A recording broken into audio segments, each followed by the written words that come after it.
വളരെ പ്രധാനപ്പെട്ട ഒരു വാർത്തയാണ് പ്രിയപ്പെട്ട പ്രേക്ഷകരെ നിങ്ങളോട് പറയാനുള്ളത്. നമ്മുടെ അതിശക്തമായ ഇന്ത്യൻ ആർമി നമ്മുടെ അയൽ രാജ്യമായ മ്യാൻമറിലേക്ക് വലിയൊരു സർജിക്കൽ സ്ട്രൈക്ക് നടത്തിയിരിക്കുന്നു.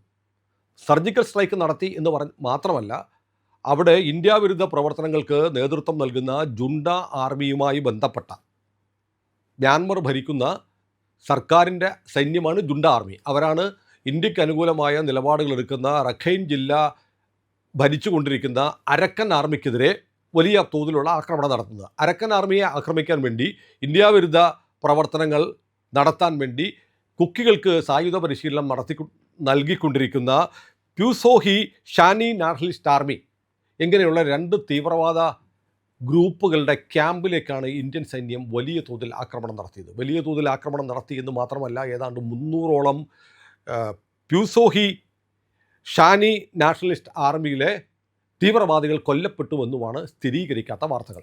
അപ്പോൾ സ്ഥിരീകരിക്കാത്ത വാർത്തയാണോ എന്ന് പറയുന്നതെന്ന് ചോദിച്ചാൽ, നിങ്ങൾക്ക് ഒരു കാര്യം ഞാൻ ഉറപ്പ് പറയാം. കേരളത്തിലെ സുഡാപ്പികൾക്ക്, കമ്മ്യൂണിസ്റ്റുകൾക്ക് ഏറ്റവും വിശ്വാസമുള്ള ഒരു മാധ്യമമുണ്ടല്ലോ, അൽ ജസീറ ഇത് റിപ്പോർട്ട് ചെയ്തിട്ടുണ്ട്. ഇംഫാൽ ടൈംസ് റിപ്പോർട്ട് ചെയ്തിട്ടുണ്ട്. രണ്ടിൻ്റെയും കട്ടിങ്ങുകൾ ഞാൻ കാണിക്കാം. അപ്പോൾ വളരെ പ്രധാനപ്പെട്ട ഒരു ഓപ്പറേഷൻ അതിർത്തി കടന്ന് ഇന്ത്യൻ ആർമി നടത്തിയിരിക്കുകയാണ്. ഇത് നടത്തിയിരിക്കുന്ന തീയതിയാണ് ഏറ്റവും രസകരം. ജൂൺ 1-ാം തീയതി, അതായത് 5 ദിവസങ്ങൾക്ക് മുമ്പാണ് ഇന്ത്യൻ ആർമിയുടെ ഈ നിർണായകമായ മിന്നലാക്രമണം മ്യാൻമറിലേക്ക് നടന്നിരിക്കുന്നത്. മ്യാൻമറിൻ്റെ അതിർത്തിയിലേക്ക് കടന്നു കയറി ഇന്ത്യ ഇതിനു മുമ്പും ആക്രമണം നടത്തിയിട്ടുണ്ട്. മണിപ്പൂരിലും മേഘാലയയിലും നാഗാലാൻഡിലും ഒക്കെയുള്ള വിധ്വംസക ശക്തികൾക്ക് പരിശീലനവും ആയുധവും ഒക്കെ കൊടുക്കുന്നത് ജുണ്ട ആർമി എന്ന് പറയുന്നത്, ജുണ്ട സർക്കാർ എന്ന് പറയുന്നത് ചൈനയുടെ സഹായത്തോടെ പ്രവർത്തിക്കുന്ന ഒരു സംവിധാനമാണ്. അവർക്ക് എല്ലാ ഒത്താശയും ചെയ്തു കൊടുത്തുകൊണ്ടിരിക്കുന്ന ചൈന ആയതുകൊണ്ട് തന്നെ സ്വാഭാവികമായും നമ്മുടെ വടക്ക് കിഴക്കൻ സംസ്ഥാനങ്ങളിൽ വലിയ തോതിലുള്ള ആക്രമണങ്ങൾ നടത്താനുള്ള പരിശീലനവും സന്നാഹവും എത്തിച്ചു കൊടുക്കുന്നത് ഈ പ്യൂസോഹി ഷാനി നാഷണലിസ്റ്റ് ആർമി തുടങ്ങിയ ഇന്ത്യ വിരുദ്ധ തീവ്രവാദ ഗ്രൂപ്പുകളാണ്. അവരുടെ മേഖലയിലേക്ക് നമ്മൾ ആക്രമണം നടത്തിയത് മ്യാൻമറിൻ്റെ പ്രസിഡൻ്റായ മീൻ ആങ് ഹ്ലെയിങ് ഇന്ത്യ സന്ദർശനം നടത്തിക്കൊണ്ടിരിക്കുമ്പോഴാണ്. കഴിഞ്ഞ 1-ാം തീയതി വരെ 5 ദിവസത്തേക്കായിരുന്നു മീൻ ആങ് ഹ്ലെയിങ് ഇന്ത്യയിൽ സന്ദർശനം നടത്തിയത്. പ്രധാനമന്ത്രി നരേന്ദ്രമോദിയോട് കൂടെ ഇയാൾ നടന്നു പോകുന്ന ഫോട്ടോസൊക്കെ നമ്മുടെ മാധ്യമങ്ങൾ പ്രസിദ്ധീകരിച്ചിരുന്നു. ഇന്ത്യയിൽ വന്നിട്ട് ഇയാളൊരു പ്രസ്താവന നടത്തി.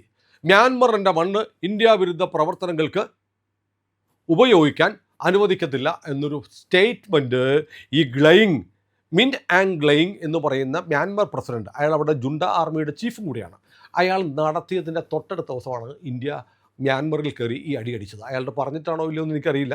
ചിലപ്പോൾ ആയിരിക്കാം, അല്ലായിരിക്കാം. പക്ഷേ പറയാതെയും ഇന്ത്യ പലപ്പോഴും ഇത് ചെയ്തിട്ടുണ്ട്.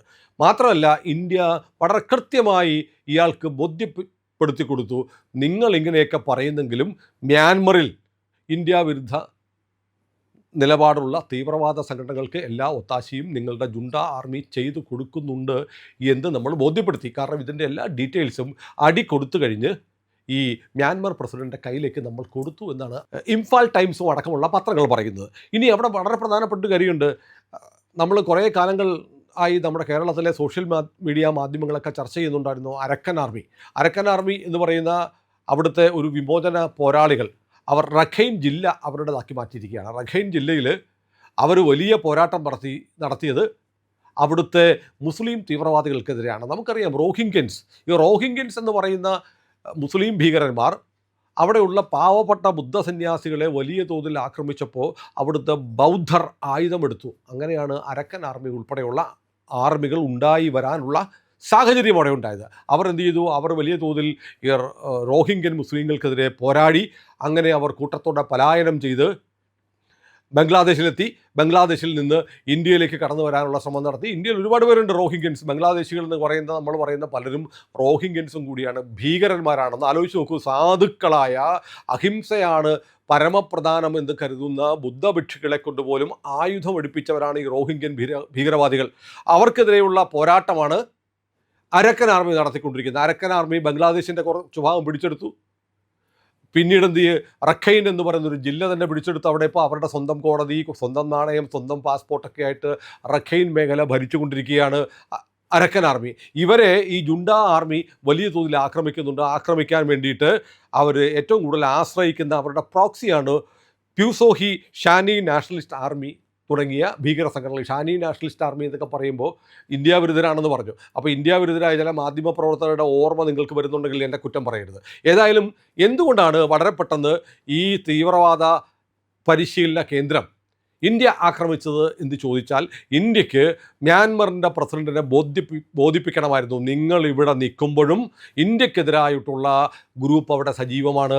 അവർ അവിടുന്ന് ആളുകളെ പരിശീലിപ്പിച്ച് മണിപ്പൂരിലേക്കും നാഗാലാൻഡിലേക്കൊക്കെ കയറ്റി അയക്കുന്നു. അവരാണ് ഇവിടെ മണിപ്പൂർ കലാപം ഉണ്ടാക്കുന്നത്, അവരാണ് കുക്കികൾക്ക് ആയുധം കൊടുക്കുന്നത് എന്നൊക്കെ ബോധ്യപ്പെടുത്തണമായിരുന്നു. 2, നിങ്ങളുടെ നാട്ടിൽ, നിങ്ങൾ ഇവിടെയാണെങ്കിലും നിങ്ങളുടെ നാട്ടിൽ ഇന്ത്യക്കെതിരെ ശബ്ദിച്ചാൽ, പ്രവർത്തിച്ചാൽ തിരിച്ചടി നിങ്ങളുടെ മണ്ണിൽ കയറി കൊടുക്കാൻ ഇന്ത്യൻ ആർമി സജ്ജമാണെന്ന് ബോധ്യപ്പെടുത്തണമായിരുന്നു. 3ാമത് നമ്മുടെ ഒരു സ്വാർത്ഥ താല്പര്യമുണ്ടെന്ന് പറയാം. സ്വാർത്ഥ താല്പര്യം എന്ന് പറഞ്ഞാൽ നരേന്ദ്രമോദിക്കോ ഇന്ത്യൻ ആർമിക്കോ ഉള്ളതല്ല, നമ്മുടെ രാജ്യത്തിന് വേണ്ടിയിട്ടുള്ളതാണ്.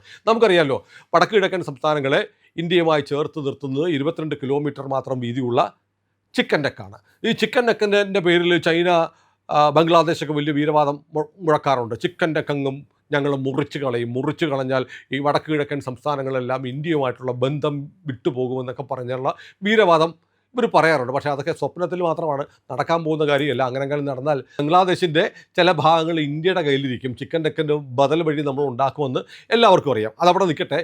പക്ഷേ ഈ ചിക്കൻ നെക്കിന് ബദലായി നമ്മൾ മറ്റൊരു പ്രൊജക്റ്റ് നടപ്പാക്കുന്നുണ്ട്. അത് ശരിക്കും മ്യാൻമറിലൂടെയാണ് കടന്നു പോകുന്നത്. മ്യാൻമറിലൂടെ എന്ന് പറഞ്ഞാൽ മ്യാൻമറിലെ നിലവിലുള്ള സർക്കാരിൻ്റെ സഹായം നമുക്ക് ആവശ്യമില്ലാത്ത തരത്തിലാണ് പദ്ധതി നടപ്പാക്കുന്നത്. കാരണം അത് റഖൈൻ ജില്ലയിലൂടെയാണ് കടന്നു പോകുന്നത്. റഖൈൻ മേഖല ഇപ്പോൾ അരക്കൻ്റെ കയ്യിലാണ്. അതുകൊണ്ടാണ് നമുക്ക് അരക്കൻ ആർമിയോട് നമുക്ക് താല്പര്യം. അവിടെ കലാദൻ മൾട്ടി മോഡൽ ട്രാൻസിറ്റ് പ്രൊജക്റ്റ് എന്ന് പറയുന്ന ഒരു പദ്ധതി ഇന്ത്യ നടപ്പാക്കുന്നുണ്ട്. നോർത്ത് ഈസ്റ്റിൽ നിന്ന്, നമ്മുടെ വടക്ക് കിഴക്കൻ സംസ്ഥാനങ്ങളിൽ നിന്ന് കൊൽക്കത്ത വഴി ചിക്കൻ നെക്കിനെ ആശ്രയിക്കാതെ നമുക്ക് ചരക്കെത്തിക്കാനും ഗതാഗതം നടത്താനും പറ്റുന്ന ഒരു വഴിയാണിത്. അതായത് കൊൽക്കത്തയിൽ നിന്ന് സിത്വേ തുറമുഖം, അതായത് മ്യാൻമറിൽ ഈ റഖൈൻ മേഖലയിലുള്ള സിത്വേ തുറമുഖത്തെത്തുക, അവിടുന്ന് കലാദാൻ നദി വഴി പലേത്വയിലെത്തി, പലേത്വയിൽ നിന്ന് റോഡ് വഴി മിസോറാമിലെത്തുന്ന ഒരു ബദൽ പാതയാണ് കലാദാൻ മൾട്ടി മോഡൽ ട്രാൻസിറ്റ് പ്രൊജക്റ്റ്. ഇത് 1000 കിലോമീറ്റർ ദൂരം കുറയും നമുക്ക്. മാത്രമല്ല ചിക്കൻ നെക്കിന് ഒരു ബദലാണ്. അപ്പോൾ നമുക്കൊരു 1000 കിലോമീറ്റർ ദൂരം കുറഞ്ഞ് മ്യാൻമറിലൂടെ കയറിപ്പോരണം. മ്യാൻമറിൻ്റെ അനുവാദം നമുക്ക് സ്വാഭാവികമായും വേണമെന്ന് കരുതാം. പക്ഷേ മ്യാൻമറിലെ ഈ ഭാഗം, ഈ കലാദാൻ പ്രൊജക്റ്റിൻ്റെ ഭാഗമായി സിദ്വേ പോർട്ടും പലേത്വ അടക്കമുള്ള സ്ഥലങ്ങൾ റഖൈൻ മേഖലയിലായതുകൊണ്ട് നമുക്ക് അരക്കൻ്റെ അനുവാദം മതി. അരക്കനും നമ്മളുമായിട്ട് നല്ല ബന്ധമാണ്. ഈ അരക്കൻ ആർമിയെക്കുറിച്ച് ഞാൻ ഒരു വർഷം മുമ്പൊക്കെ ചെയ്തിട്ടുള്ള വീഡിയോയിൽ പറഞ്ഞിട്ടുണ്ട്. ഈ അരക്കൻ ആർമി എന്നൊക്കെ പറഞ്ഞപ്പോൾ സാധുക്കളാണ്. അവരുടെ ഈ സാധാരണ തോക്കും വള്ളിച്ചെരുപ്പും ഒക്കെ ഇട്ട് കീറിപ്പറഞ്ഞ വേഷമൊക്കെ ധരിച്ചാണ് അരക്കൻ ആർമി ഇങ്ങനെ യുദ്ധം ചെയ്തുകൊണ്ടിരുന്നത് ജുണ്ട ആർമിയോട്. ചൈനയുടെ സഹായമുള്ള ജുണ്ട ആർമിയോട് അവർ യുദ്ധം ചെയ്തിരുന്നു. വളരെ വള്ളിച്ചെരുപ്പിട്ട്, നമ്മുടെ പാരകൻ്റെ ചെരുപ്പില്ലേ, അതുപോലത്തെ ചെരുപ്പൊക്കെ ഇട്ടാണ് യുദ്ധം ചെയ്തുകൊണ്ടിരുന്നത്. അങ്ങനെ ഇരിക്കുമ്പോൾ അരക്കൻ മേഖലയിൽ, ഈ റഖൈൻ മേഖലയിൽ വലിയ ഭക്ഷ്യക്ഷാമം ഉണ്ടായി. അപ്പോൾ ഇന്ത്യ തീരുമാനിച്ചു, നിങ്ങൾ പട്ടിണി കിടന്ന് ചാവണ്ട എന്ന് പറഞ്ഞ് നമ്മൾ ഈ പറയുന്ന കലാദാൻ നദിയിലൂടെ സിറ്റ്വേ തുറമുഖത്തേക്ക് നമ്മളൊരു കപ്പൽ അയച്ചു. ഈ കപ്പൽ നിറയെ ഉരുളക്കിഴങ്ങായിരുന്നു. ഉരുളക്കിഴങ്ങ് അവിടെ ഇറക്കി ഈ അരക്കൻ ആർമിയും റഖൈൻ മേഖലയിലെ ആളുകളൊക്കെ ഭക്ഷണം കഴിച്ച് കഴിഞ്ഞപ്പോഴത്തേക്ക് ഒരൊറ്റ ആഴ്ച കൊണ്ട് അരക്കൻ ആർമിയുടെ രൂപഭാവങ്ങൾ മാറി. അവർ നല്ല ബുള്ളറ്റ് പ്രൂഫ് ജാക്കറ്റ് ഇടുന്നു, നല്ല ബൂട്ടുകൾ ധരിക്കുന്നു, നല്ല അത്യാധുനിക ആയുധങ്ങൾ കിട്ടുന്നു. അങ്ങനെ അരക്കൻ ആർമിയുടെ രൂപവും ഭാവവും ഇന്ത്യ കൊടുത്ത ഉരുളക്കിഴങ്ങ് കപ്പൽ വന്നപ്പോൾ മാറിയിരുന്നു. ഞാൻ അതിനെക്കുറിച്ച് കൂടുതലൊന്നും പറയുന്നില്ല, നിങ്ങൾക്ക് ഊഹിക്കാവുന്നതാണ് കാര്യങ്ങൾ. അങ്ങനെ അരക്കൻ ആർമി അതിശക്തമായി നമ്മുടെ ഉരുളക്കിഴങ്ങ് കഴിച്ചതിന് ശേഷം, അതിനുശേഷം അവർ റഖൈൻ ജില്ല പൂർണ്ണമായി പിടിച്ചു. ജുണ്ട ആർമി അവിടെ ഓടി. മാത്രമല്ല അതേ സമയത്ത് നമ്മുടെ മേഘാലയയിൽ നിന്നുള്ള NDAയുടെ എം പിയായ വാൻലാൽ ബേന ഈ അരക്കൻ സ്വാധീനമുള്ള റഖൈൻ മേഖലയിലേക്ക് പോയി. അതിലൂടെ നമ്മുടെ ഒരു 106 കിലോമീറ്റർ റോഡ് കലാദൻ പ്രൊജക്റ്റിൻ്റെ ഭാഗമായി ഉണ്ടാക്കുന്നുണ്ട്. മ്യാൻമറിൽ, റഖൈനിൽ ഇന്ത്യ ഉണ്ടാക്കുകയാണ്. അവിടെ ചെന്ന് അരക്കൻ ആർമിയോട് ചർച്ച നടത്തിയപ്പോൾ അരക്കൻ പറഞ്ഞു, ഒരു പ്രശ്നമില്ല, ഈ റോഡ് ഞങ്ങൾ ഉണ്ടാക്കി തരും, നിങ്ങളെ കൂടെ നിന്നാൽ മതി, നിങ്ങളെ ജുണ്ട വരാതിരിക്കാൻ ഞങ്ങൾ കാവൽ നിൽക്കും എന്ന് പറഞ്ഞ് റോഡ് വെട്ടി നമ്മൾ ഈ പദ്ധതി നടപ്പാക്കിക്കൊണ്ടിരിക്കുകയാണ്. അങ്ങനെ ഇന്ത്യക്ക് അനുകൂലമായി ഇന്ത്യക്കൊരു ബദൽ പാത ഉണ്ടാക്കുന്ന Kaladan project, Kaladan multi modal transit project നടപ്പാക്കിക്കൊണ്ടിരിക്കുന്നത് നമ്മൾ റഖൈൻ മേഖലയിലൂടെയാണ്. അവിടെ ജുണ്ട ആർമിയല്ല, അരക്കൻ ആർമി അവിടെ നിലനിൽക്കേണ്ട ഇന്ത്യയുടെ ആവശ്യമാണ്.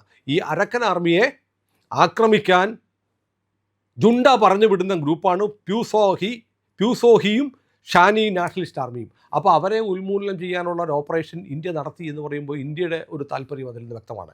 ഏതായാലും സംഗതി ഉറപ്പാണ്, ഇന്ത്യ അതിഗംഭീരമായ ഒരടി മ്യാൻമറിൽ നടത്തി. ഇതാണ് എനിക്കറിയില്ല, ഈ ഇംഫാൽ ടൈംസ് പോലെയുള്ള പത്രങ്ങളിലൊക്കെ ഇത് വന്നു കഴിഞ്ഞു, അൽ ജസീറയിൽ വന്നു കഴിഞ്ഞു. എന്നിട്ട് എന്താണ് കേരളത്തിലെ ഉൾപ്പെടെയുള്ള മാധ്യമങ്ങൾ ഈ വാർത്ത റിപ്പോർട്ട് ചെയ്യാത്തതെന്ന് എനിക്ക് മനസ്സിലാവുന്നില്ല. പിന്നെ നമ്മളിത് പറയുമ്പോൾ താഴെ വന്നിട്ട് തള്ളി മറിക്കുകയാണ് എന്നൊക്കെ പറയുന്നവർക്ക് തെളിവായിട്ടാണ് അൽ ജസീറയാണല്ലോ ഇവിടെ പലരുടെയും വിശുദ്ധ പുസ്തകം. അതുകൊണ്ട് അൽ ജസീറയുടെ വാർത്തയും ഇംഫാൽ ടൈംസിൻ്റെ വാർത്തയും ഒപ്പം കാണിച്ചുകൊണ്ടാണ് ഇന്ത്യയുടെ വളരെ നിർണായകമായ ഈ സർജിക്കൽ സ്ട്രൈക്ക് ഞാൻ നിങ്ങളുടെ അടുത്തേക്ക് എത്തിക്കുന്നത്. ഇത് മറ്റു മാധ്യമങ്ങൾ മറച്ചു വെക്കുന്ന ഇത്തരം വാർത്തകൾ ഞങ്ങൾ എപ്പോഴും പറയുന്നുണ്ട്. അതുകൊണ്ട് ഒരിടത്തും കണ്ടില്ലല്ലോ, അതുകൊണ്ട് ഇന്ത്യ ലൈവിൽ വന്നിരുന്ന് തള്ളി മറിക്കുകയാണ് എന്ന് പറയുന്നവരുടെ സഹതപിക്കാനേ നമുക്ക് പറ്റൂ. ഏതായാലും ഇന്ത്യ നരേന്ദ്രമോദിയുടെ കാലത്ത് ഇന്ത്യയുടെ താല്പര്യങ്ങൾ സംരക്ഷിക്കാൻ അയൽ രാജ്യത്ത് വേണമെങ്കിൽ അവിടെ കയറി പണി കൊടുക്കും എന്ന് ഒരിക്കൽ കൂടി തെളിയിച്ചിരിക്കുന്നു എന്നാണ് ഇപ്പോൾ. അതും മ്യാൻമറിൻ്റെ പ്രസിഡൻ്റായ മീൻ ആങ് ഹ്ലെയിങ് ഇന്ത്യയിൽ ഉണ്ടായിരുന്നപ്പോൾ തന്നെ അയാളെ കാണിച്ചുകൊണ്ട് പണി കൊടുക്കാൻ നമുക്ക് കഴിഞ്ഞു എന്നുള്ളത് ഇന്ത്യയുടെ ഒരു വലിയ വിജയം തന്നെയാണ്. ഇതൊന്നും ഈ രാജ്യത്തെ മാധ്യമങ്ങൾ, കേരളത്തിലെ മാധ്യമങ്ങൾ ആഘോഷിക്കാത്ത മനഃപൂർവ്വമാണ്. അങ്ങനെ മോദി ആളാവണ്ട എന്നാണ്. ഏതായാലും പ്രിയപ്പെട്ടവരെ, ഇത്തരം വാർത്തകൾ, ദേശീയ വാർത്തകൾ, ലോകത്തെമ്പാടുമുള്ള പ്രതിരോധ സൈറ്റുകളിൽ ചർച്ചയായിരിക്കുന്ന ഈ വാർത്ത മലയാളത്തിലെ മാധ്യമങ്ങൾ മുഖ്യമെങ്കിൽ ഞങ്ങളത് 2 ദിവസം വൈകിട്ടാണെങ്കിലും നിങ്ങളിലേക്ക് എത്തിക്കുന്നു. ഇനിയും ഇത്തരം വാർത്തകൾ ഞങ്ങൾ എത്തിച്ചുകൊണ്ടിരിക്കും. അതുകൊണ്ട് ഇന്ത്യ ലൈവ് ഇതുവരെ സബ്സ്ക്രൈബ് ചെയ്യാത്തവർ ഇന്ന് തന്നെ, ഇപ്പോൾ തന്നെ അത് ചെയ്ത് നമ്മുടെ ചാനലിനെ ശക്തിപ്പെടുത്തണം എന്നുകൂടി ഓർമ്മിപ്പിക്കുന്നു.